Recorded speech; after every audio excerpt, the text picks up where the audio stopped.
안녕하세요. 김호준입니다. 지난 주말 의사협회가 대한문 앞에서 문재인 케어에 반대하는 집회를 가졌습니다. 결국 병원 수입과 직결되는 의료 수가 문제죠. 민항기 조종사들이 파업을 하면 귀족 파업이라는 비판 여론이 있습니다. 하지만 노동에 적합한 대가를 요구할 권리는 누구에게나 있는 거죠. 생존권이 중요하지 않은 직종은 없습니다. 의사협회가 하나의 이익단체로 자신들의 생존권을 위해 정부를 상대로 집단행동을 하는 것도 마찬가지입니다. 그들의 요구와 국민의료비 부담을 덜어주겠다는 정책적 목표 사이에 타협점을 찾아내는 건 정부의 숙제고 능력이죠. 제가 가진 물만은 그 비대위 구성입니다. 최대집 투쟁위원장은 박근혜 전 대통령 석방을 목표로 하는 태극기 혁명 국민운동본부 대표로 지난 10월 18일 대한문 집회 연설에서 촛불 시민을 종북 좌익으로 매도했었죠. 또한 자유통일해방군의 현직 대표로 문재인 하야와 북한 폭격을 주장하고 있으며 의사협회 이름으로 배포한 소색지 만화 작가는 세월호 비하, 위안부 소녀상 비하로 문제가 된 작가였습니다. 집회에 참여한 의사들은 이 사실을 알고도 있나요? 모든 생존권 주장은 그 자체로 정치적이죠. 하지만 일베와 극우는 정상적인 정치의 범주에서 제외해야 하는 거 아닙니까? 김원준 생각이었습니다.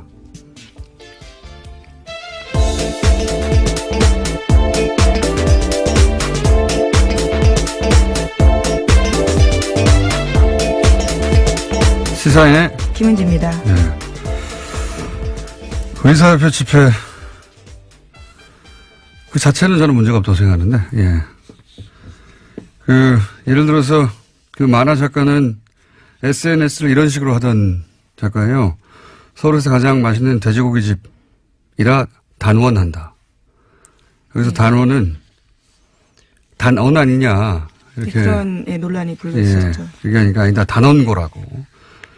단원고 학생들 명백하죠. 비하한 거고. 세월호에 대한 비하는 뭐 이유도 많습니다. 소녀상에 대해서도 머플러, 소녀상에 들러서 머플러 화제가 되니까 뭐 돈가스집, 오뎅집, 우동집, 스시집 앞마다 세워라. 그리고 피자도 배달시켜주고 잘생긴 소녀상도 옆에 세워줘라. 뭐 이런 비아냥을 해서 크게 논란이 됐던 전형적인 일베 작가인데 그 의협이 소식지로 투쟁이가 소식지를 뿌린 만화가 이분이 그린 거예요. 예. 투쟁위원장도 성향은 뭐 말할 것도 없이 자유 들어간 단체들은 다 극우 선양을 의심해 봐야 된다. 저희가 몇 번이나 얘기했었는데 자유통일해방군 네, 대표입니다. 네, 해방까지 들어갔네요. 네. 단체명 아주 스펙타클하지 않습니까? 자유통일해방. 예. 여기서 이제 북한 폭격하라든지 문재인 하야라든지 박근혜를 석방하라든지 지금도 주장하고 있는 박사모 중에서도 아주 극렬 박사모죠. 예. 모든 조직을 자기의 이제 정치적, 극우적 정치색을 구현하는 도구로 활용하신 분인데, 여비 이걸 알고서 투쟁위원장으로 한 건지, 예. 대정부 협상력을 높이는 게 아니라 정반대가 될 수 있다. 저는 그렇게 생각합니다. 자, 첫 번째 뉴스는 뭡니까? 네, 다스는 누구 겁니까? 라는 질문에 대해서요, 하나의 답이 나왔습니다. 이명박 전 대통령 집안에서 18년 동안 운전을 했던 인사의 이야기인데요. 다스는 이명박 전 대통령 거라는 겁니다. 해당 인사는 김종백 씨인데요. 이번 주 시사인 보도입니다. 김 씨는 1997년부터 2015년까지 이상은 회장의 운전기사였습니다. 요 사안은 저희가 이제 다음 주 월요일 주재영 기자가 나와서 직접 자세히 얘기할 텐데 시사인 특종이니까 첫 번째로 소개하는군요. 굉장히 중요한 뉴스니까요. 중요한 뉴스이기도 하죠. 네. 왜냐하면은 과거 이제 정치인들 관련한 그 비위가 폭로되고 하는 것도 대부분 운전기사, 예, 운전기사가 사실은 굉장히 오랜 시간을 같이 하잖아요. 예, 그래서 이제 그쪽 통화라든가 더구나 이분은 18년간이나 집안일도 했었기 때문에 심부름. 네, 예. 집사 노릇을 했다라고 하는데요. 그래서 청와대를 오고 가는 데 있어서 메신저 역할도 했다고 합니다. 이분이 한 이야기 중에 제가 보기에 가장 중요한 것은 실제 실정법과 관련해서 다스 특검팀이, BBK 특검팀이 다스 비자금을 알고도 묻었다. 이런 이야기는 여러 번 했는데, 여기 관련된 이야기를 이분이 또 했어요. 그러니까, 특검이 다스의 조사 나오는 거를 알고 있었고, 예, 압수수색할 것을. 예, 날짜까지 알고 있었다라는 겁니다. 그 직전에 트럭 세대 분량 서류를 직전에 파기했다 이런 이야기. 또 대통령 되기 전에도 다스에 대한 보고를 누가 특정해서 보고를 했고 이명박 전 대통령에게. 그리고 청와대에 있을 때도 신학수 감사와 이모 감사가 청와대 민정수석실 다스 담당자의 BBK 관련 보고를 하는 것을 본인이 봤다. 예, 이건 전원이 아니고 본인이 봤다는 겁니다. 예, 시간, 장소가 특정되어 있기 때문에 굉장히 구체적인 진술들이 많습니다. 운전기사만이 할 수 있는 이야기들이죠. 직접 운전해서 갔기 때문에. 그리고 보고를 봤다는 거죠. 예. 예, 또 이번 주 시사인을 보시면요. 이 운전기사뿐만이 아니라 이명박 전 대통령을 운전했던 사람이 운전기사의 또 다른 인터뷰도 실려 있는데요. 네, 운전기사 두 번을 인터뷰했더라고요. 예. 그 운전기사 잡기가 쉽지 않은데 주준이는 악마예요. 열심히 취재하고 있습니다. 자, 그리고 JTBC도, 지금 다스 관련해서는 뉴스공장하고 JTBC가 사실은 거의. 예, 시사인이 또 같이 하고 있는데요. 네, 시사인. 네. 띄워줄게요. 이렇게 빼놓으시길래 깜짝 놀랐습니다. 네, 시사인이 소스를 가져오죠. 예. 조지르 기자가. 자, 보도를 계속하고 있는데 어제 재밌는 보도가 하나 나왔습니다. JTBC에서. 네, 또 다스와 관련된 소식들이 있는데요. 이명박 전 대통령의 선거에서 다스 직원들이 조직적으로 동원된 정황이 있다라는 겁니다. 1996년에 서울 종로 국회의원 선거, 2002년 서울시장 선거에서 다스 직원 십수 명이 동원됐다라는 복수의 증언을 확보했다는 건데요. 선거에 동원된 직원들의 급여도 다스에서 나갔다라고 합니다. 이 다스 취재가 왜 다른 곳에서 잘 안 나오냐면 굉장히 어려워요. 왜냐하면 벌써 5년 전 특검을 받았고 그때 문제가 되는 건 다 털었단 말이죠. 다 털었는지는 하지만 대다수가 털렸고 그러다 보니까 이 BBK 사건에 이런 건 10몇 년 전이고 5년 전에 이미 한번 특검을 받았던 곳이고 그리고 그때 대통령이 직접 커버를 했고 그러다 보니까 증거인멸이 굉장히 꼼꼼하게 잘 됐어요. 예를 들어 주진희 기자처럼 거의 10년 가까이 이 사안을 파고 있었다든가 그렇지 않으면은 새로운 사실 밝혀내기가 쉽지 않은 상황이다. 근데 이 JTBC가 어제 얘기한, 선거 때 다스 직원이 동원됐다. 다스의 주인도 아닌데, 게다가 그 급여는 다스에서 나갔다. 네, 돈도 줬다라는 거죠. 예, 이게 이제 실정법만 따지면 선거법 위반이지만 이제 공소시효는 그건 다 됐고, 중요한 건 그 실정법 위반 부분이 아니라, 선거법 위반 부분이 아니라, 이랬다는 얘기는 이제 다스 실소유주를 또 한 번 드러내는 정황인 거죠. 실소유주가 되면 도곡동 땅의 주인이 되기도 하고 그리고 BBK 주인이 되기도 하고 동시에 그렇다면 옵셔널 벤처스의 주가 조작에 최소한 공범이 되는 건데 그 실소유주가 이건 공소시효가 나왔어요. 그리고 이제 120억 비자금 관련해서도 공소시효가 2월 말까지 남아있고 네, 얼마 안 남았습니다. 요 사안들은 급여가 다스에서 나갔다 이 자체가 중요한 게 아니라 이런 공소시효가 남아있는 범죄의 정황 증거가 될 수 있는 증인들이 될 수 있는 사안들인 거죠. 그리고 이제 더 재미있는 뉴스는 자서전 얘기도 나왔어요. JTBC에서. 네, 그렇죠. 좀 깨알 같은 뉴스인데요. 이명박 전 대통령의 자서전인 신화는 없다라고 있습니다. 95년에 발간됐는데 당대 베스트셀러였거든요. 그런데 당시에 다스가 나서서 대량으로 구매했다라는 겁니다. 저는 특히 재밌었던 증언이요. 다스 관계자에 따르면 직원들이 이 책에 이명박 대통령 사인을 대신했다라는 건데요. 이게 책이 너무 많아서 직원들이 차에다가 뒀을 정도였다라는 거고요. 남은 책들은 경주 지역에 무료로 나눠줬다라고 합니다. 왜 안 그랬겠어요. 예. 이거보다 더 재밌는 뉴스는 그 뉴스가 나올 때가 됐는데 2011년에 대통령 퇴임 직전에 영문 자서전이 나왔어요. 그때 이명박 전 대통령. 근데 이제 영문 자서전이 나왔으니까 아마존 서점에 서평, 리뷰가 있었지 않겠습니까? 초반에는 저는 이걸 실시간으로 봤었는데 초반에는 대략 40여 개의 댓글이 있었습니다. 네. 기사를 찾아보면 정확한 개수 나올 텐데 제가 기억하기로는 그 중에 35개가 빵점이에요. 별 하나밖에 줄 수 없기 때문에 별 없는 게 아니라 사실상 빵점이죠. 근데 한 달 후에 별 5개가 120여 개가 붙습니다. 갑자기. 예. 별 4개가, 한번 20, 30개 붙고. 근데 이 별 5개라는 건 감동을 받았다는 거잖아요. 근데 리뷰가 한 줄이에요. 너무 좋다. 뭐 이런 거. 바보 같은 용어들 있죠? 예. 댓글 부대가 확실하다. 당시 아마 좀 서평란에 댓글 부대가 진출했다. 예, 지금 다시 가서 한번 확인해 보고 싶네요. 여전히 네. 그게 있는지요. 네. 그리고 그 별 5개 준 한 줄짜리 댓글, 그러니까 리뷰를 쓴 사람들은 다 그게 첫 리뷰였어요. 가입하고. 예. 대량 가입해서 대량 리뷰를 썼다. 예. 그랬던 적이 있습니다. 그러니 뭐 책 사서 사인 대신하는 건 아무것도 아니죠. 아마존까지 가는데요. 자, 다음 뉴스는요. 네, 최순실 씨가 과거 EBS 사장 임명에도 개입했다라는 증언이 나왔는데요. 이 때문에 한국동계스포츠영재센터가 주최하는 행사에 EBS가 후원사였다라는 게 장시호 씨의 증언입니다. 어제 열린 이재용 삼성전자 부회장 재판 증인으로 장시호 씨가 나온 건데요. 특검이 영재센터가 EBS에서 후원받은 경위 알고 있냐라고 묻자 장시호 씨는 EBS 사장이 이모가 추천을 받아서 된 분으로 알고 있고 그 추천받은 분이 어쩔 수 없이 후원사로 들어온 걸로 알고 있다라고 이야기했습니다. 장시호 씨가 당사자로 지목한 사람은요, 우종범 전 EBS 사장이라고 합니다.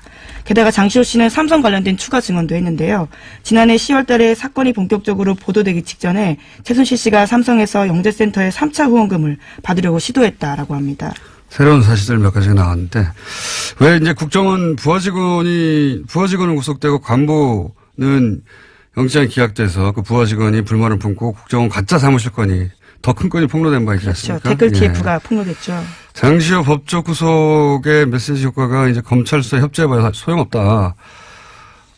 메시지 효과는 그런 거라고 저는 보는데, 이 법정 구속 역시 전혀 예기치 못한 나비 효과를 낼 수 있다라 생각이 드는 게, 이 영재센터 행사를 왜 EBS가 후원을 했느냐, 단독으로. 그리고 EBS 사장의 이력서가 최순실 회사에서 나왔다. 이런 보도가 있었던 적이 있어요. 네, 과거에 그런 보도 있었습니다. 그런데 실제로 우종범 전 EBS 사장이죠. EBS 사장을 최순실이 추천했다 하는 증언은 나온 건 처음이고, 그리고 삼성으로부터 돈을 또 받으러 했다. 이것도 처음이에요. 예. 나비 효과가 장시호 씨 입을 통해서, 예. 또다시. 그렇죠. 예기치 못한 나비 효과가 있을 수 있다. 장시호 씨 입을 주목해야 된다. 그런 생각이 듭니다. 자. 네, 우전 사장 같은 경우는 과거에는 개인적으로 모르는 사이라면서 국회 나가서 의혹을 부인한 바가 있는데요. 장시호 씨가 이 의혹에 도장을 찍어준 거죠. 그리고 이제 삼성 관련해서도 아마 장시호 씨가 증인으로 채택되거나 할 수 있는데, 예. 기대됩니다. 예. 다음 뉴스는요. 네, 최순실 씨의 독일 조력자로 지목된 인사가 데이비드 윤인데요. 검찰이 이 사람을 인터폴에 적색 수배했다라고 TV조선이 보도했습니다. 최순실 씨를 내세워서 부동산 개발업자에게 뒷돈을 받은 혐의라고 하는데요. 이 사람은 최순실 씨의 해외재산 관련된 키맨으로 꼽히기도 합니다. 이거는 국내에서 국내 개발업자와 3억을 나누고 성공보수 50억을 약속받고 하는 그런 혐의인데, 이분은 이제 오래전부터 최순실 사태 초기부터, 예, 독일에서의 재산 은닉, 그렇죠. 관련해서, 예. 예, 키맨이다. 안홍구 총장도 계속 주장을 했었고, 그런데 이제 독일이 아니라 한국에서, 이분이 거의 독일에서 평생 사신 분인데, 한국의 개발업자와 성공보수 50억을 놓고 이야기 나눌 만한 그런 커리어가 없어요. 그런데 이제 최순실 씨가 그 뒤에, 혹은 최순실을 팔아서 둘 중에 하나죠. 예. 아마도 독일 은닉 재산 수사의 출발점이 될 수도 있겠다. 근데 지금 독일에서 안 돌아오고 있으니까요. 네, 그 고소인 진술도 검찰이 확보했는데요. 그 과정에서 여러 차례 최순실 씨를 언급하면서 담당 공무원에게 힘써줄 수 있다라는 이야기를 했다고 합니다. 그러면서 국토부 관계자들과 접촉한 정황도 있다라고 합니다. 최순실 씨가 실세인 걸 알고 있었던 거죠. 예. 독일 은닉 재산의 출발점이 될 수 있기 때문에, 예, 이분은 소재가 확인되기 굉장히 어려울 것 같다.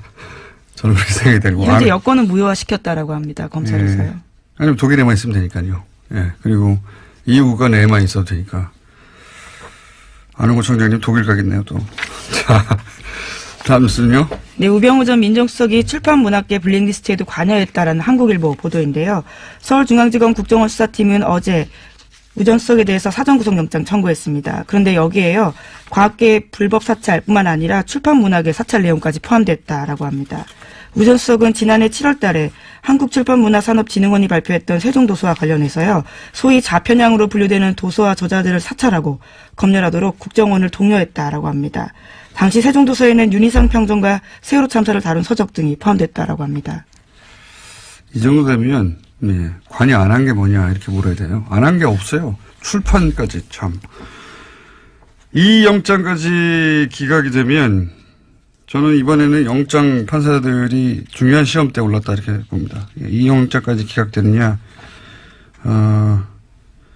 3차 이 영장까지 이번이 세 번째입니다. 예, 기각되면 3차까지 영장이 신청된 경우도 제가 들어본 적 없는 것 같은데 후폭풍이 상당할 것이다. 시험대 올라오는 것 같습니다. 이정열 판사가 또 예, 출연이 예정된 사안이고요. 다음 뉴스는 뭔가요? 네, 박근혜 정부 청와대에 대한 국정원의 특수활동비 상납에서 최경환 의원이 개입한 정황을 검찰이 포착했다고 SBS가 보도했는데요. 최 의원이 국정원에 청와대 상납금을 늘려달라고 요구했다라는 겁니다. 남재준 전 원장 때 매달 5천만이었던 청와대 상납금이 이병기 전 원장 때 1억 원으로 그러니까 2배 뛰거든요. 그런데 여기 배경에는 최경환 의원이 있었다라는 겁니다. 본인 1억 받은 거 외에 청와대에 상납했던 돈을 2배로 늘린 것도 최경환 의원의 역할이었다 하는 게 검찰 주장이네요. 예. 근데 재밌는 게 지금 현역 의원이고 지금 예, 그렇죠. 국회가 또 예, 회기 중이거든요. 예, 회기 중에는 불체포 특권이 있어요.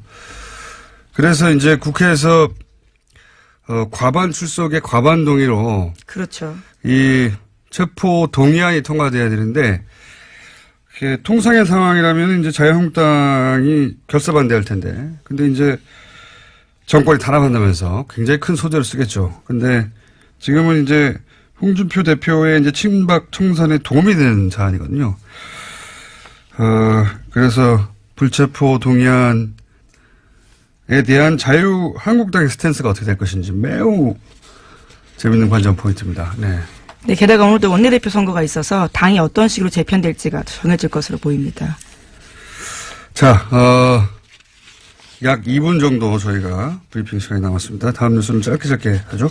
네, 박주원 국민의당 최고위원 관련된 소식도 계속 전해드리고 있는데요. 오늘 아침 경향신문에도 새로운 보도가 있습니다. 2006년 초 주성영 전 한나라당 의원에게 제보한 정보가 DJ 비자금 의혹만이 아니다라는 건데요. 당시 열린우리당 정동영, 문희상, 유시민 의원 관련된 정보도 있었다라는 겁니다. 그 근거는요. 주 전 의원의 보좌관으로 근무했던 기익 씨의 인터뷰입니다. 그러니까요. 이게 이제 주 전 의원뿐만 아니라 주 전 의원도 박주원 위원회, 국민의당 의원 최고위원회 주장을 반박했고 박주원 의원의 주장대로라면 사실은 주 전 의원은 박주원 의원 편을 들었어야 되는데 반박을 했고 이번에는 그 보좌관도 나와서 주 전 의원의 주장을 뒷받침하고 있으니까 박주원 위원은 이제 본인이 녹취록이 있다는 거잖아요. 네, 어제 JTBC 나와서 그런 주장을 했는데요. 네. 수요일 내로 풀겠다라고 네, 했습니다. 바로 풀어도 되실 텐데. 불리한 상황이고, 예. 논리적으로만 따지자면 박주원 의원이 이기기 힘든 상황인 것 같은데요. 예. 자, 요 사안은 저희가 3부에서도 추가적으로 잠깐 다룰 예정이고요. 제목 정도 얘기하면 끝날 것 같습니다. 하나 정도 더. 아, 그런가요? 그럼 트럼프 소식과 뉴스공장 소식이 있는데요. 뉴스공장 소식을 좀 먼저 전해드리겠습니다. 뉴스공장 소식이요? 네, 뉴스공장이 또 하나의 기록을 세웠다라고 하는데요. 지난 주말에 팟캐스트 누적 다운로드 수 10억 건을 돌파했다라고 합니다. 아, 1년 좀 넘는 기간 동안요? 예. 두 자릿수에 이어서요. 이번엔 10억 다운로드 돌파했다라고 합니다. 저기 뭐랄까요? TBS 사장님 하청 브리핑 같은데요? 네. 아니, 뭐 굉장히 뉴스 가치가 있다고 생각해서요. 10억 돌파. 예. 그러면 기념으로 저희가 선물을 받겠습니다. 네? 누구한테요? 보통은 이런 행사를 이제 청취자 여러분들을 향한 선물을 주는데, 저희는 이제 얼마나 좋냐, 이런 방송이 있어줘서 선물을 받기로 하겠습니다. 고기 선물이 들어올 것 같은 느낌이 드는데요. 자, 트럼프 소식은 뭡니까? 예, 성폭력 피해 고발 운동이 미투와 관련된 소식은 전해드린 바가 있는데요. 이와 관련해서 트럼프 대통령도 미투에 고발을 당했다라는 겁니다. 아, 성추행. 네, 과거에 성추행을 당했다라고요. 여성들이 기자회견을 해서요. 미 의회 관련 조사를 공식 요구했다라고 합니다. 대선 기간 때도 그런 이야기 있었는데 이번에는 이제 미투 해시태그 운동 성폭력 당했다는 여성들이 이제 스스로 커밍아웃하는 자기 입을 열기 시작한 그런 건데요. 해시태그 운동에 이분들 다 참여해서 의회 요청했다. 관련해서 재미있는 이야기들이 좀 있는데, 예, 러시아와도 관련된 이야기가 있고, 시간이 없네요. 재밌는데 다음 시간 내일 하는 걸로. 예. 여기까지 하겠습니다. 시사인의 김은지였습니다. 감사합니다. 자, 바로 이어서 어제도 저희가 돌발 영상 PD를 하다가 징계를 받았던 임장혁 기자와 YTN 이야기를 나눴었는데, 일반 기자의 입장을 들어봤고, 오늘은 노조 관련 얘기가 어제도 많이 나와서, 예. YTN, 언론노조 YTN 지부의 박진수 위원장 전화 연결해서 이야기 좀 나눠보겠습니다. 안녕하십니까? 네, 안녕하십니까? 네, 어제 기본적인 분위기 이야기는 나눴는데 왜 최남수 사장 내정자를 사내에서 반대하느냐 이야기는 나눴는데 이제 노조 관련해서는 이제 노조 대표가 아니다 보니까 답하기 어렵다 하셔가지고 저희가 보완 인터뷰를 하겠습니다. 자, 예. 비대 체제로 전환했다. YTN이 이게 무슨 의미입니까? 뭐가 달라지나요? 예, 정식 명칭 비상대책위원회고요. 네. YTN 산맥이 이 체제 전환이라는 건 결국 회사가 위기라고 저희는 판단한 겁니다. 네. 지난 부적격자인 최남수 사장 내정을 막고 사내 적대 세력들의 퇴진 역시는 더 이상 방법이 없다. 따라서 이를 위해서 구성원들과 함께 요구하고 주장하고 같이 힘을 모으겠다. 간단히 말하면 이제 총력투쟁하겠다. 뭐 이 뜻으로 보시면 되고요. 이것이 YTN 바로 세우기를 위해서 불가피한 선택이라는 것이 저희들의 판단이고 구성원들의 요구입니다. 게다가 뭐 MBC에서는 이제 그 사장이 선임됐고 KBS도 이제 예, 이사 한 분이 아마도 해임이 될 것 같으니까 예. 여야 숫자가 바뀌어서 KBS 문제도 일단락이 될 것 같은데요. 기대부인인데 그런데 YTN에서 어제도 그 임장혁 기자가 잠깐 얘기하긴 했습니다만 노조의 공식 입장을 듣고 싶은데 최남수 사장 내정자를 반대하는 이유는 뭔가요? 크게 이제 두 가지로 설명드릴 수 있겠는데요. 첫 번째는 저희가 이명박근혜 정권 9년 동안 언론장악을 가장 고통받았던 언론사 아니겠습니까? 이런 곳의 사장의 최우선 과제는 이 구체제, 따라서 이 적폐청산을 어떻게 실행할 의지가 있는가와 변화와 계획을 할 수 있는가 이 부분입니다. 그러나 이 부분, 이 최남수 내정자 입후보 때부터 저희는 반대했던 것이 이분이 YTN에 어려울 때 계속 뭐 두 번이나 뛰쳐나갔고 또 소위 이제 저희는 탈영병이라고 부르는데요. 탈영병. 회사와 조직에 대한 이해가 없고 재건을 할 적임자가 아니라는 판단입니다. 결국 그렇기 때문에 청산도 변화와 개혁도 어렵다는 것이 이제 저희들의 생각이고요. 주장입니다. 또 하나는 이분의 과거 행적인데요. 이분이 그 머니투데이 MTN이라는 경제방송 시절에 보도본부장, 부사장, 사장까지 역임을 했어요. 네. 그런데 본부장 시절 지금 칼럼이 대거 확인되고 있는데요.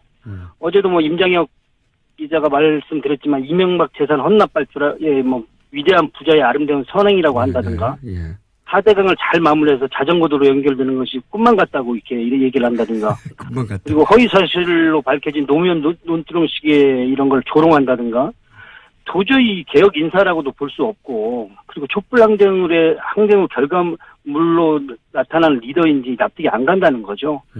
그리고 그 그 칼럼 쓴 시기가 공교롭게도 그 YTN 제일 이명박 정부한테 유린당하고 힘들 때 어제 그 임장혁 기자, 노종면 기자 이런 분이 불법 체포당하고 예. 제일 고초 심할 때였어요. 이건 기자들이 체포됐었죠 그때. 아예 YTN 예, 기자들이. 체포됐었죠. 예, 그런 상황이었기 때문에 이걸 정수적으로 우리가 과연 감당하고 이해하겠는가 이런 부분입니다.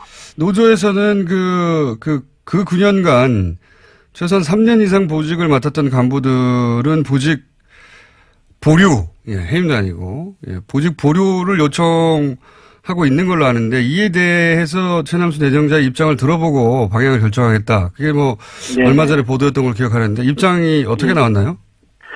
참 어렵게 협상은 했는데요. 예. 최남수 씨하고 제가 지금 지난 8년, 만 8년이죠. YTN 보도 공정성이 훼손됐고, 노사관계가 심각하게 문제가 있다는 거는 서로 동의를 했어요. 예. 그런데 여기에 책임있던 인사들에 대해서 이 체제에서 주요 실국장을 맡거나 보직을 누렸던 간부들, 그것도 3년 이상에 누렸던 간부들에게 재건 YTN 바로 세우기 위원회라든가 말은 여러 가지가 있는데요. 가칭인데 설립하는 기구에서 결정이 나올 때까지 보직을 잠정 보류해달라는 거였습니다. 그러니까 간부들도 노조도 아닌 제3의 기구를 두고 거기서 결론이 날 때까지 기다려달라. 예. 예. 그랬는데 네, 또 거부한 거죠. 도저히 할 수가 없다. 그리고 이제 최람수 내정자의 입장 같은 경우는 결국 일부 조력자를 비호하는 느낌을 받고 본인은 양심상 안 된다고 하는데 결국에 그러면 적폐청산을 실행에 대한 의지가 있는가?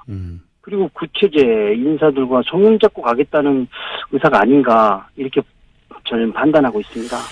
어제도 잠깐 제가 여쭤봤었는데 YTN은 보도 전문 채널이기 때문에 보도국장 자리가 굉장히 중요해서. 중요합니다. 예, 여기서 상징적인 노정면 기자가 보도국장 자리를 제안받았는데 거절했어요. 이것도 연결된 이야기입니까? 구체적으로 보도국장이 자리를 잡으면 이제 저희는 YTN의 이제 뉴스가 어떻게 만들어지는지 모르니까. 네네. 보도국장 자리로 그게 가능하지 않겠나라고 생각하기 일반의 생각인데 그렇지만은 않은가 보죠? 밖에서 보면 그럴 수 있을 것 같은데요. 예. 제가 우리 김어준 총수께 역으로 질문 하나 드리면요. 예. 김어준 총수가 프로그램 진행하는데 예를 들어 이명박 씨가 사장이면 그게 가능합니까? 프로그램에 못 오죠, 제가. 예, 그렇다는 거죠. 결국에 이 보도국 정상화와 YTN 정상화는 별개일 수 없다는 얘기입니다. 보도국 독립적으로 운영을 하는데 사람은 내가 알아서 할 테니 당신은 운영만 하라고 한다든가 조직을 개편하는데 사장이 사사건건 난 못하겠다라고 한다든가 그럼 이거는 결과론적으로 개혁적 인사를 난 중용했어라는 액면밖에는 전혀 보이는 게 없죠. 개혁은 이루어질 수도 없고요. 한 사람이 가서 보도국 전체를 바꿀 수가 없다. 그럼요. 톱니바퀴가 이루어져야 된다고 저희는 보고 있는 것이죠. 그런데 중간 간부들이나 3년 이상 보직을 맡은 간부들에서는 그대로 보직을 두려고 하기 때문에 그 의지가 의심스럽고 이렇게. 네, 맞습니다. 그래서 이제 기자 한 명 거기 상징적으로 꽂는 것으로 대충 타협하고 넘어갈 일이 아니다. 이런 이야기네요. 예, 맞습니다. 그러면 마지막 질문인데요. 예, 그러면 이제 비대위 체제로 바뀌어서 어떻게 하는 건가요? 지금 저희 입장에서는 모든 가능성을 열어놓고 지금 대응할 생각입니다. 이게 저희가 실제로 이명박 9년도 험난한 시절도 마다 않고 처절하게 공정방송을 위해 싸웠던 사업장 아니겠습니까? 최남수 내정자가 들어온다는 것은 곧 공정방송이나 적폐청산, 변화개혁도 저희는 못한다고 판단했고 선명적으로 선언한 입장입니다. 따라서 모든 가능성을 열어놓고 이 부분에 초점을 가할 생각이고요. 저희 지금 비대위가 우리 회사의 직능단체 그리고 주니어 그룹들 더불어 전직 집행부가 대거 참여한 광범위한 조직이기 때문에 향후 이런 투쟁에 맞서서 냉정하고 그리고 이 가능성을 결과물이 나올 수 있도록 이렇게 투쟁하겠습니다. 알겠습니다. 이 기회를 놓칠 수 없다. 다른 방송국은 정상화되어 가는데 우리는 그대로다. 이런 위기의식이 있는 거군요. 당연합니다. 예. 네. YTN 상황은 저희가 지속적으로 짚어가겠습니다. 오늘 여기까지 듣겠습니다. 감사합니다. 감사합니다. 네, 지금까지 언론노조 YTN 지부의 박진수 위원장이었습니다. 핫해. 본인은 핫하다고 주장하는데 후원금을 안 차고 있는. 요즘 핫뜨가가 아니고 핫추어입니다. 핫해 추워. 하태경 최고위원 나오셨습니다. 안녕하십니까. 예, 추운 하태경입니다. 네, 핫하면은 이게 후원금이 팍팍 차야 되는데. 후원금이 너무 없습니다. 추워 죽겠습니다. 페이스북에 화제가 됐어요. 하태경의 후원금 10만 원만 보태주세요. 완전 불쌍한 표정으로 사진 딸랑 올려놓고. 요즘 KTX 입석 타고 다닌다고 소문났어요. 자, 하태경 의원을 혹시라도 지지하시는 분들은 방송을 듣는 즉시 10만 원까지 돌려받거든요. 예. 예, 그래서 그렇습니다. 예. 그래서 10만 원들을 다 얘기하는 거고요. 그리고 이제 오시자마자 잠깐 시그널 나가는 사이에 그러니까 바른정당이 자유한국당으로 흡수된다 이런 얘기들이 많은데 그게 아니라 자유한국당에서 바른정당으로 오고 싶어하는 분들이 여전히 존재한다. 지난번 일주일 전 방송에서 예. 제가 이제 한국당 의원 명단들 쭉 살펴보니까 예. 데려오고 싶은 사람 없더라. 네. 라고 해서 제가 엄청난 항의에 시달렸습니다. 아, 설마. 아, 진짜로. 항의에 시달렸습니다. 그래서 나 가고 싶어라고 말하는 그 사람이 중에서 왜 내 이름 빼냐. 네. 거명해달라라고 한 분이 있어가지고. 아, 그래요? 오늘 이 자리에서 말씀드려야 됩니다. 그러니까 지금 상황에서도 자유한국당에서 바른정당을 오고 싶어하는. 오고 싶어 하는 간절히. 근데 못 오는 거 보고 비례대표인가 보죠? 너무. 루치가 빠르죠? 예, 너무 대단하시네. 비례고요. 네. 뭐 익히 아는 분들도 있을 텐데 좀 잊혀졌어요 최근에. 예. 김연아 의원. 네. 김연아 의원께서 왜 내 이름을 빼냐. 그래서 앞으로 우리 의총에도 참석하고 싶다. 연락해달라. 의총에. 자유한국당 소속이지만 아, 바른정당 그렇습니다. 의총. 예. 바른정당 의총이야 뭐 길거리에서 이렇게 복도에서 만나면 의총 된다면서요. 아 근데 김연아는 정말 여장부예요. 알겠습니다. 얼마나 그 등살에 시달리는지. 어느 날 한번 같이 바이 게스트로 해가지고 같이 한번 모시고 아 나오시죠. 좋죠. 예. 김연아 굉장히 코너 좋아하시죠. 안에서 내가 미니 코너를 하겠다고 해서 모시고 나와도 좋습니다. 자, 어쨌든 후원금 없다는 얘기 했고요. 돈 없다! 자, 이 통합의 파트너 대상자라고 생각될 국민의당에서 지금 난리가 났어요. 박주원 최고위원이 김대중 전 대통령 비자금 의혹 최초 제보자고 자료 제공자고 그렇다는 얘기가 벌써 무시고 10년 만에 다시 불거졌는데 우선 박주원 최고위원은 부인하고 있고 예. 그리고 그 자료를 건네받아서 결국 검찰 수사를 받아서 300만 원 벌금을 받았던 조승영 전 의원은 저격수였죠. 굉장히. 그렇죠. 예. 예. 이 두 분 다 이제 정보 개통해서 난다긴다 하는 분이었어요. 예. 조승영 의원은 무슨 소리냐. 검찰 기록에도 다 있고, 박지원 최고위원의 주장에 반박하고 있죠. 그렇습니다. 누구 말이 맞는 겁니까? 일단. 아 그런데 국민의당은 좀 무시무시해요. 국민의당이요? 아니면. 예, 무시무시해요. 이 국민의당에 사건. 있는 분들. 지난번에도 정말 바른정당의 바른맨 입장에서 상상도 할 수 없는 바른맨. 문준영 증거 조작. 증거 조작? 없는 사람 예. 꾸며가지고 예. 카톡 가짜 대화 만들어서. 이유미 씨하고. 그렇죠. 그거 보고도 어떻게 저런 상상을 할 수 있느냐.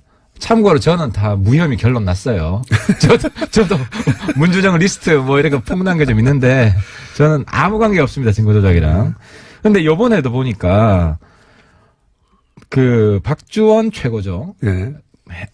저도 헷갈렸어요. 박주원, 박지원, 박주선. 예. 다 다른 사람입니다. 이쪽에도 주성용, 주승용, 주호영 헷갈립니다. 네, 다 예. 다른 사람이고. 네. 그래서 박주선, 박지원은 현역 의원들이시고. 예.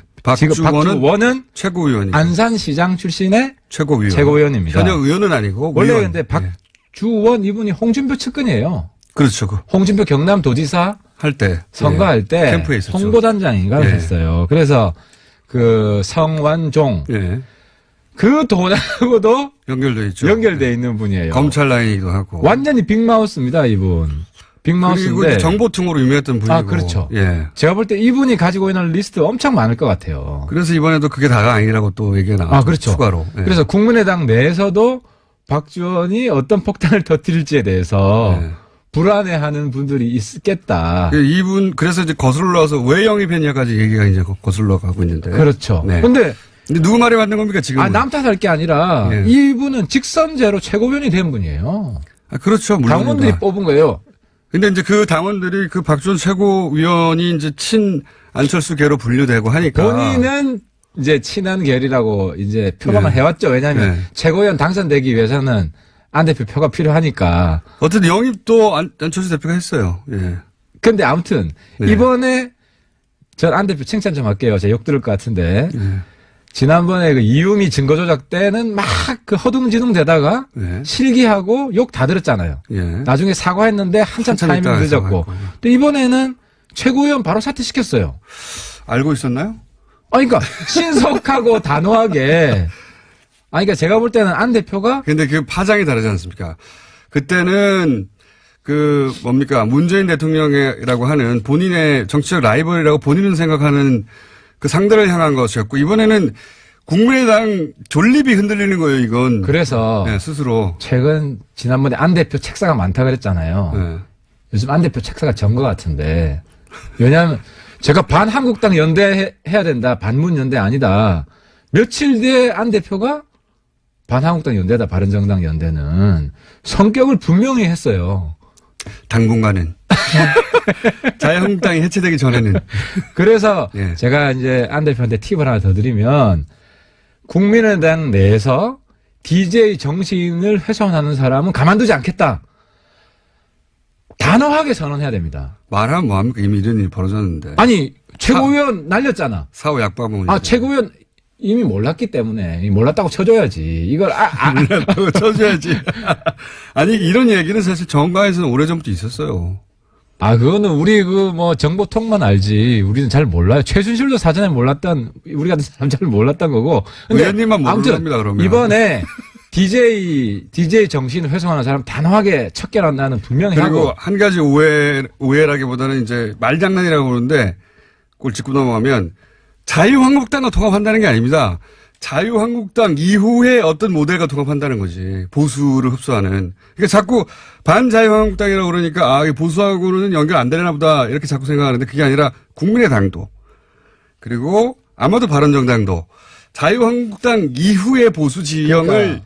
어떻게 거기서 서보겠다는 거 아닙니까? 또 자유한국당은 보수가 아니다. 그러니까 하태가 반자유한국당은 중요하지 않다는 거죠. 그 이후에 보수 지형을 내가 먹겠다 이거 아닙니까? 바른 보수. 예. 바른 솔직히 제가 볼 때는요. 박지원 대표도 보수고 안철수 대표도 보수예요. 별 차이 없어요. 박지원 대표하고 안철수 대표를 그렇게 비교하면 한쪽은 보수는 아니죠. 심지어 내 이야기해서 내가 보수층한테 욕을 엄청 들었는데 DJ도 보수의 선배다. 보수적인 분이 그러니까 우리나라 지형으로 보면 엄청 진보적인데 유럽적 기준으로 보면 그냥 중도 보수입니다. 그게 아니라 DJ는. 우리가 대학 다닐 때 네. YS, DJ 둘 다 보수 야당이라 욕했어요 우리가. 본인의 카밍아웃인데 이거는. 당시에 우리가 둘 다 보수 야당이라 욕했는데. 주사파에 몸담았던 분으로서. 본인의 카밍아웃 아닙니까 이거? 햇볕 정책하고 나서부터 바뀐 거예요 이게. 자, 다시 돌아가죠. 자꾸 최고인데 주성영 전 의원 말이 맞습니까? 박주원 최고위원 말이 맞습니까? 사실 누구 말이 맞든 간에 어쨌든 누구 말이 맞나요? DJ를 모독한 사람은 호남의 친구로서 이건 도저히 용납할 수 없지. 누구 말이 맞나요? 누구 말이?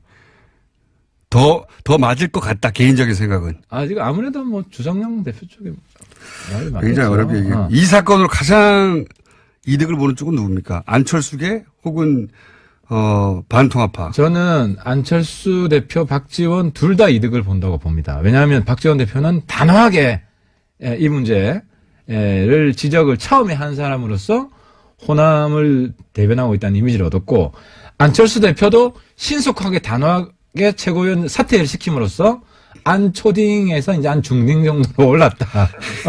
근데 초반에는 또 이것이 이제 음모론의 일부 있다는 식의 뉘앙스로 말했기 때문에 맨 처음에는 욕을 먹었어요, 사실은. 처음에 작전은 그랬던 것 같아요. 예. 이 건을 꺼내면 안 대표가 또 과거처럼 제대로 대응을 못하고 우왕좌왕 하다가 박지원하고 일종의 결탁한, 박지원을 도와주는 이런 식으로 몰 수 있지 않을까. 꺼내면이라는 건 꺼낸 주체가 누구라고 보시는 겁니까, 그러면? 그럼 반통합파가 꺼냈다? 통합, 반통합이라기보다는 누가 이건 좀 애매해요. 그러니까 누가 꺼냈잖아요. 작전 실패 제가 볼 때는. 실패한 작전이에요, 이거는. 실패한 작전이요? 이게 통합, 반통합으로 갈 수가 없어요. 왜냐하면 안 대표가 박지원을 옹호해야지 통합, 반통합으로 가는데. 옹호할 수는 없죠, 누구도. 그런데 이제 단호했다는 거지, 신속하고. 근데 이미 벌써 사람들, 대중의 머릿속에는, 저쪽, 소위 이제 통합파는 그런 인물 일색이다. 사실이든 아니든 간에 그런 이미지가 바뀌었기 때문에 타격은 입었죠. 그러니까 일색일수가 없는 게. 물론 다 일색은 아닌데. 그렇게 뭐라고 싶은 마음은 내가 알겠으나. 그런 이미지가 굉장히 큰 사건이니까. 그러니까 반 DJ 이미지를 자꾸 심으려고 하겠죠. 그게 누가 꺼냈을까요, 그러면? 꺼냈다면 표현을 쓰셨길래. 그러니까 이제 추리소설 너무 많이 읽으면 안 된다니까. 내가 지금 들으신 게 아무도 없어요? 혹시? 들은 거 없고. 박지원 대표가 직접 나오셔야 되나? 정치인은 역사소설을 읽어야 되고 네. 뉴스 공장장은 추리소설을 많이 읽는 게 도움이 될 것 같아요. 그래서 정치권에 들어오면 안 돼. 그럴 생각도 없긴 합니다만 역사를 읽어보면 추리소설 읽어보다 더 음모가 많아요. 아, 그건 확인된 음모고. 여하간 양쪽 다 그러니까 이게 누가 풀었을까 꺼냈을까 양쪽 근데 다 이용주 의원이한테 불똥이 튀었죠. 이용주 의원은 저희가 3부에 모십니다. 그래서 그래서 근데 이용주 의원하고 박지원 최고랑 가까운 것 같아요. 그래서 저는 지난번에 의심한 게 이용주 의원이 홍준표 비자금 관련한 녹취록이 있다. 네. 그 소스를 저는 박지원으로 의심을 했었어요. 그때 말씀 안 하셨어요. 우리는 추리소설을 못 쓰니까. 근데 이번에 이용주 의원하고 가깝다는 게 드러났기 때문에 아무튼 여기가 판도라 상자다. 뭐가 튀어나올지 모른다. 어쨌든 누군가 꺼내 들었는데 그것이 친한인지 반한인지 모르겠다는 말씀이잖아요. 왜냐하면 둘 다 그런데 가능해요. 이번에 박지원 최고는 어쨌든 자기가 통합파라고 스스로 주장하고 있기 때문에 그렇죠. 반통합파에 대한 공격을 하겠죠. 근데 이제 이게 반통합파가 통합하지 말라고 꺼낸 카드라고 해석하는 게 일반적인데 한편으로는 야 이걸로 갈라 쓰자 아예 이거 빵 던질 테니까 갈라설 명분이 안 되지. 이 진흙탕 싸움을 가지고 갈라선다면은 이상한 집단이 되죠. 갈라설 명분 이걸로 직접 갈라서지는 않겠지만 이게 이제 동력을 제공할 수는 있습니다. 제가 보기에. 근데 이제 문제는 뭐냐면 바른정당하고 통합하기 전에 터져준 게 너무 감사하다.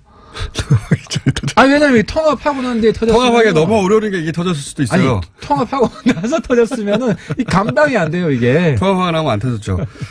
달걀은 누구한테 유리한 겁니까? 박지원 대표에게 유리한 겁니까? 박지원 대표에게 유리한 거죠. 박지원 대표가 고마운 거죠, 확실히 이 정치 구단이에요. 그럼요. 대신 맞아줬다 내가. 달걀을 맞는 순간 밝게 웃잖아요. 어머, 땡큐. 안철수 대표가 굉장히 아쉬웠을 것 같아요. 내가 맞았어야 됐는데. 안철수 대표가 달걀을 안 맞은 게 얼마나 다행이냐고 박지원 대표 머릿속에 획 돌아갔을 거예요. 어머, 땡큐. 정말 저는 많이 배웁니다. 그래서. 많이 배우십니까? 80 넘어도 정치하는 분 있어야 됩니다. 우리 정치를 굉장히 풍부하게 해주시고. 페이스북 쓰시는 거 보세요. 20대예요? 20대 정신연령은 20대예요? 예.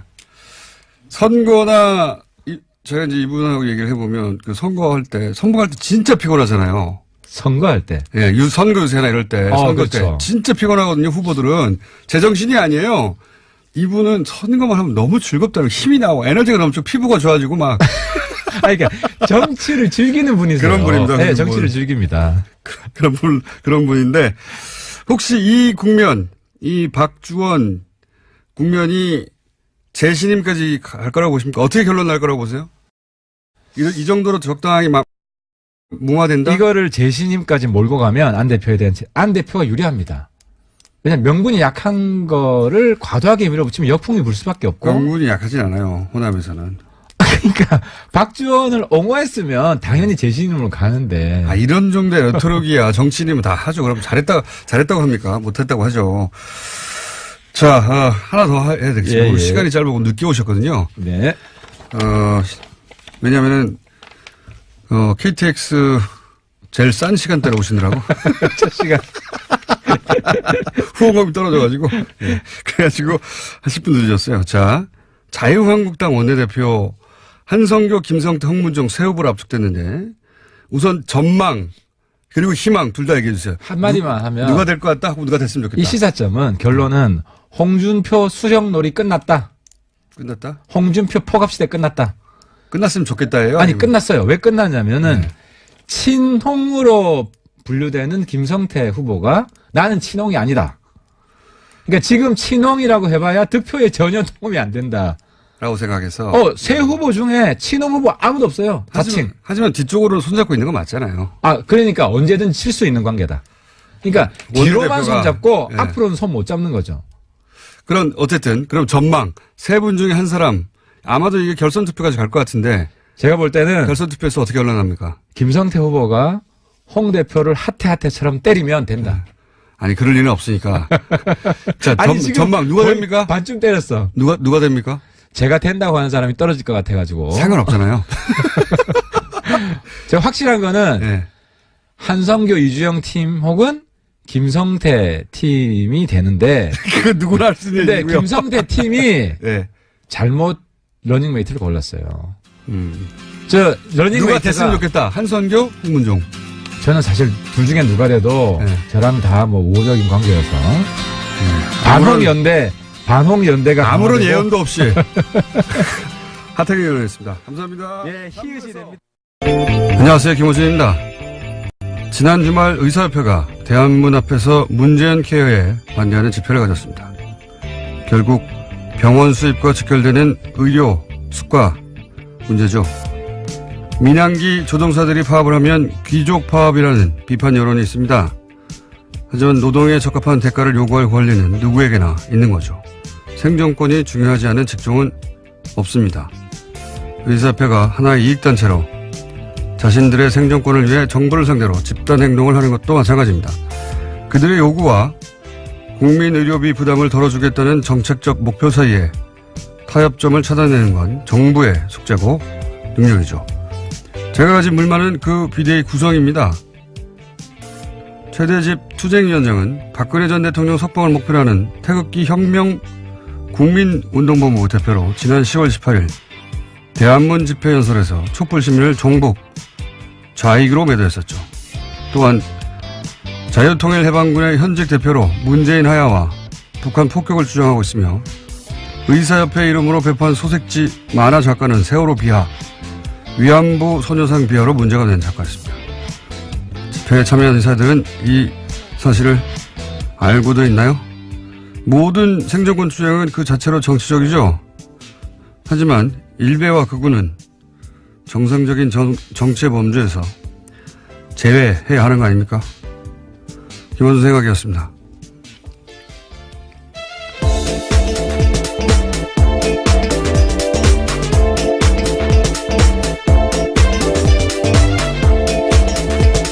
시사인의 김은지입니다. 네. 의사협회 집회 그 자체는 저는 문제가 없다고 생각하는데, 예. 예를 들어서 그 만화 작가는 SNS를 이런 식으로 하던 작가예요.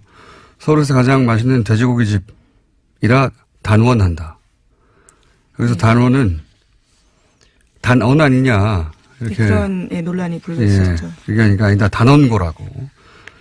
단원고 학생들 명백하죠. 비하한 거고. 세월호에 대한 비하는 뭐 이해도 많습니다. 소녀상에 대해서도 머플러, 소녀상에 들러서 머플러 화제가 되니까 뭐 돈가스집, 오뎅집, 우동집, 스시집 앞마다 세워라. 그리고 피자도 배달시켜주고 잘생긴 소녀상도 옆에 세워줘라. 뭐 이런 비아냥을 해서 크게 논란이 됐던 전형적인 일베 작가인데 그 의협이 소식지로 투쟁이가 소식지로 뿌린 만화가 이분이 그린 거예요. 예. 많이 말할 수 있는 이야기들이죠. 직접 운전해서 갔기 때문에 그리고 복을 봤다는 거죠. 예. 예, 또 이번 주 시사인을 보시면요. 이 운전기사뿐만이 아니라 이명박 전 대통령을 운전했던 사람이 운전기사의 또 다른 인터뷰도 실려 있는데요. 네, 운전기사 두 번을 보십시오. 인터뷰했더라고요. 예. 예.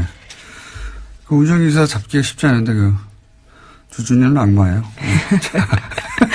열심히 취재하고 있습니다. 자, 그리고 JTBC도, 예. 지금 다스 관련해서는 뉴스공장하고 JTBC가 사실은 거의. 예, 시사인이 또 같이 하고 있는데요. 네, 시사인. 네. 띄워줄게요. 이렇게 빼놓으시길래 깜짝 놀랐습니다. 네, 시사인이 소스를 가져오죠. 예. 조지루 기자가. 자, 보도를 계속하고 있는데 어제 재밌는 보도 하나 나왔습니다. JTBC에서. 네, 또 다스와 관련된 소식들이 있는데요. 이명박 전 대통령의 선거에서 다스 직원들이 조직적으로 동원된 정황이 있다라는 겁니다. 1996년에 서울 종로 국회의원 선거, 2002년 서울시장 선거에서 다스 직원 십수명이 동원됐다라는 복수의 증언을 확보했다는 건데요. 선거에 동원된 직원들의 급여도 다스에서 나갔다라고 합니다. 이 다스 취재가 왜 다른 곳에서 잘 안 나오냐면 굉장히 어려워요.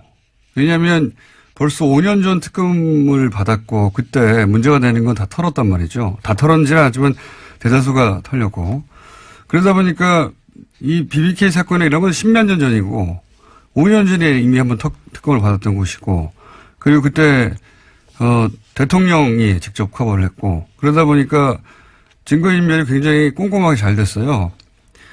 예를 들어 주진희 기자처럼 거의 10년 가까이 이 사안을 파고 있었다든가 그렇지 않으면은 새로운 사실 밝혀내기가 쉽지 않은 상황이다. 근데 이 JTBC가 어제 얘기한 선거 때 다스 직원이 동원됐다. 다스의 주인도 아닌데 게다가 그 급여는 다스에서 나갔다. 네, 돈도 줬다라는 거죠. 예, 이게 이제 실정법만 따지면 선거법 위반이지만 이제 공소시효는 그건 다 됐고 중요한 건 그 실정법 위반 부분이 아니라 선거법 위반 부분이 아니라 이랬다는 얘기는 이제 다스 실소유주를 또 한 번 드러내는 정황인 거죠. 실소유주가 되면 도곡동 땅의 주인이 되기도 하고 그리고 BBK 주인이 되기도 하고 동시에 그렇다면 옵셔널 벤처스의 주가 조작에 최소한 공범이 되는 건데 그 실소유주가 이건 공소시효가 남았어요. 그리고 이제 120억 비자금 관련해서도 공소시효가 2월 말까지 남아있고. 네, 얼마 안 남았습니다. 요 사안들은 급여가 다스에서 나갔다 이 자체가 중요한 게 아니라 이런 공소시효가 남아있는 범죄의 정황 증거가 될 수 있는 증인들이 될 수 있는 사안들인 거죠. 그리고 이제 더 재미있는 뉴스는 자사전 얘기도 나왔어요. JTBC에서. 네, 그렇죠. 국정원 가짜 사무실 건이 더 큰 건이 폭로된 바 있지 그렇죠. 않습니까? 댓글 TF가 폭로됐죠. 장시호 법적 구속의 메시지 효과가 이제 검찰서 협조해봐야 소용없다. 메시지 효과는 그런 거라고 저는 보는데 이 법정 구속 역시 전혀 예기치 못한 나비 효과를 낼 수 있다라 생각이 드는 게 이 영재센터 행사를 왜 EBS가 후원을 했느냐 단독으로 그리고 EBS 사장의 이력서가 최순실 회사에서 나왔다. 이런 보도가 있었던 적이 네, 있어요. 과거에 그런 보도 있었습니다. 그런데 실제로 우정범 전 EBS 사장이죠. EBS 사장을 최순실이 추천했다 하는 증언은 나온 건 처음이고 그리고 삼성으로부터 돈을 또 받으러 했다. 이것도 처음이에요. 예.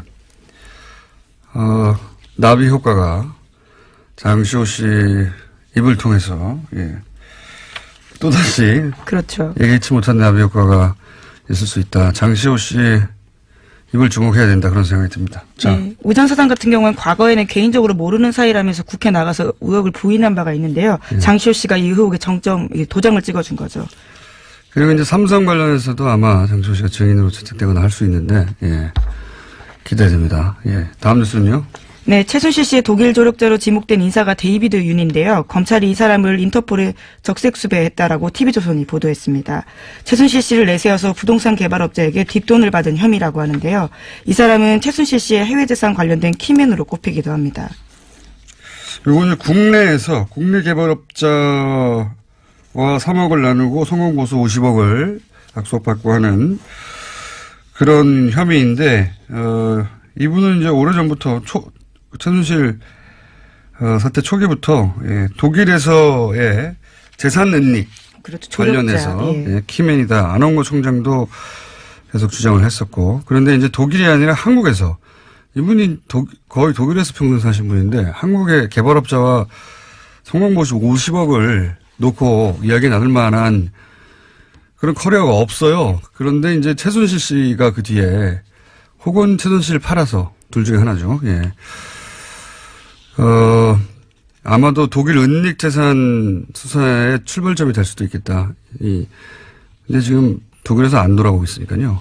네, 그 고소인 진술도 검찰이 확보했는데요. 그 과정에서 여러 차례 최순실 씨를 언급하면서 담당 공무원에게 힘써줄 수 있다라는 이야기를 했다고 합니다. 그러면서 국토부 관계자들과 접촉한 정황도 있다라고 합니다. 최순실 씨가 실세인 걸 알고 있었던 거죠. 독일 은닉 재산의 출발점이 될 수 있기 때문에. 깨알 같은 뉴스인데요. 이명박 전 대통령의 자서전인 신화는 없다라고 있습니다. 95년에 발간됐는데 당대 베스트셀러였거든요. 그런데 당시에 다스가 나서서 대량으로 구매했다라는 겁니다. 저는 특히 재밌었던 증언이요. 다스 관계자에 따르면 직원들이 이 책에 이명박 대통령 사인을 대신했다라는 건데요. 이게 책이 너무 많아서 직원들이 차에다가 뒀을 정도였다라는 거고요. 남은 책들은 경주 지역에 무료로 나눠줬다라고 합니다. 왜 안 그랬겠어요.